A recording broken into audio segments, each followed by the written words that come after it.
to generation.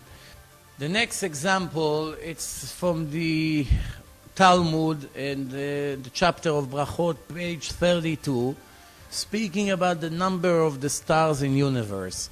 As we know, until the year 1608, when Galileo Galilei came with his telescope, which was 6 feet wide, the whole entire world, they were thinking that there is between 6,000 to 8,000 stars in the entire universe. Obviously, we couldn't see more than that, so that's what people thought. They were standing on mountains and counting the number of the stars, and this was basically what people believed.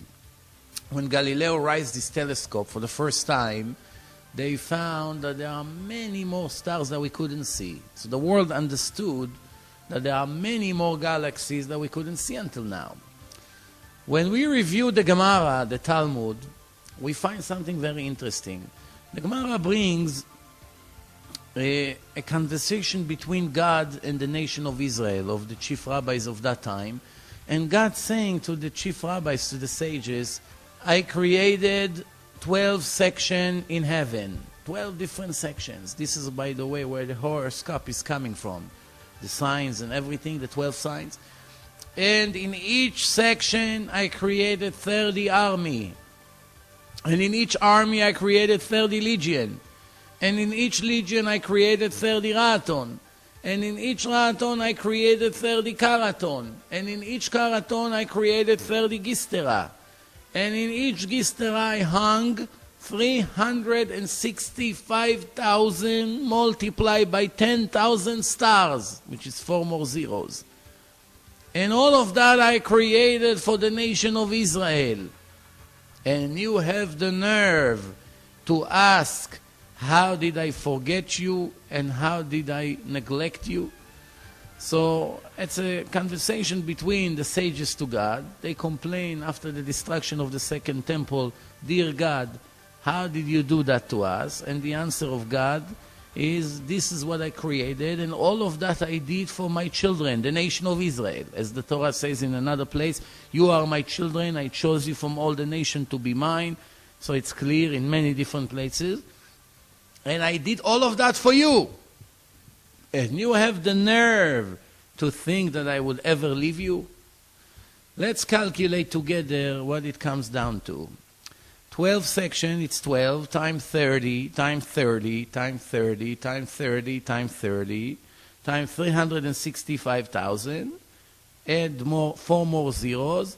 What do we get? 10 to the power of 19 stars, which means 1 and 18 digits after. This was written 2,000 years ago approximately, and that's actually was given to Moses in Mount Sinai 3,320 years ago. And let's see what the scientist has to say in our generation about the number of the stars in the universe. In 1990, Dr. T. Brewhurst from Queen Mary College in London had a research with mega computers, and he found there's 10 to the power of 19 stars in the universe. The interesting part is that the Gemara divides it to 7 different categories. We have what the Gemara say mazalot, sections, the scientists called galactic cell. What the Gemara says chayil, army, local groups of galaxies, the science called.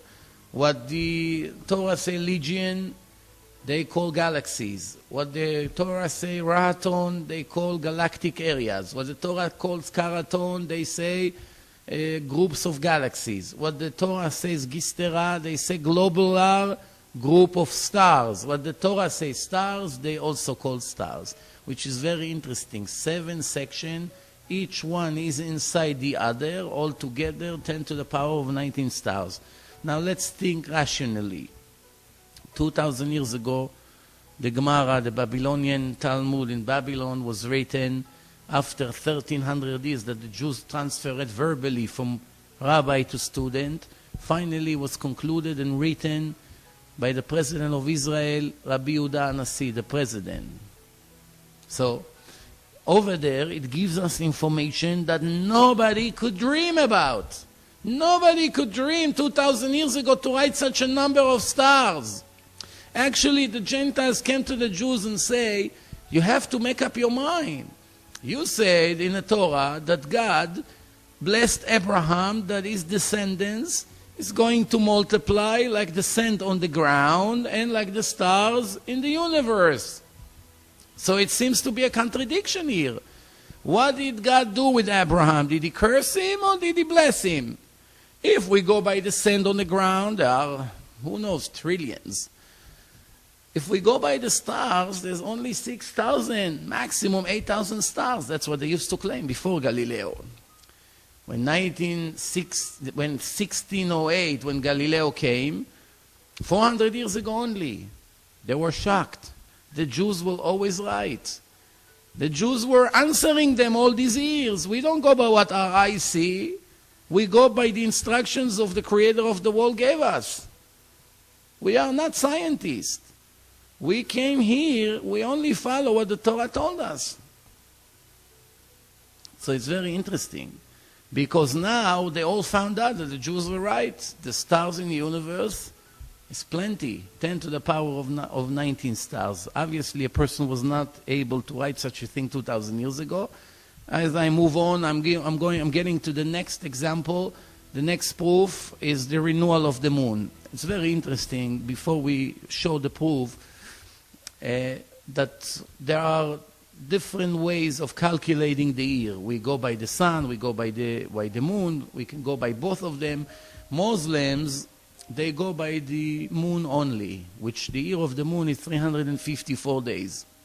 The Christian, they go by the year of the sun, which is 365 days and few hours. The Jews, they go by the sun and also by the moon at the same time. Now remember, there's 11 days and few hours gap between the year of the sun and the year of the moon, which means every 3 years approximately there's a gap of 1 month. It adds up, 3 times 11, almost a month. It's very interesting because the Muslims, since they go by a shorter year, the fast of the Ramadan is moving every few years from the summer to the winter. The holidays are moving to the summer, to the winter. The Christians also had a problem with the calendar, so every 4 years they have February 29th. Only every 4 years, once every 4 years. The Jews have supposedly a problem. What is the problem? Inside the text of the Torah, the written Torah, it says that God says to Moses to celebrate the holiday of Passover. And it must be always in the spring, always, not in the winter, not in the summer. It has to be in the spring. And actually God named Passover in different names. One of the names is the holiday of the spring. Since it has to be on the spring, how do you make it fall always in the spring when you have a problem between the year and the year of the sun and the year of the moon? Comes the oral Torah, and this is what it says.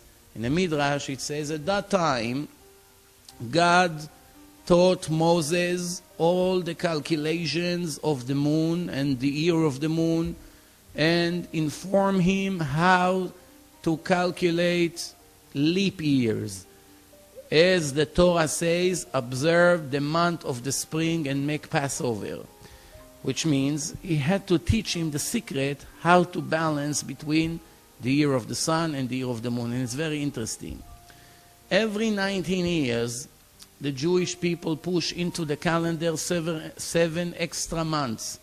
Every 2 to 3 years, we have 13 months in a year. Instead of 12 months, an extra month. Why?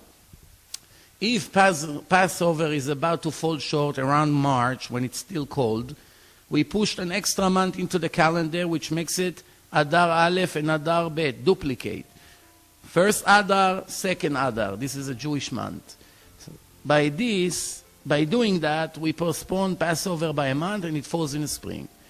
Every 2 to 3 years, it's still falling short. Then we push it again by 1 month, and therefore we make sure that Passover always falls in the spring.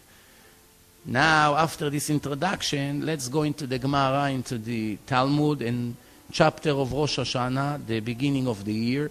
And it's in page 25. This is the Gemara. What the Gemara says, it's incredibly, unbelievable. It's hard to believe. The Gemara says,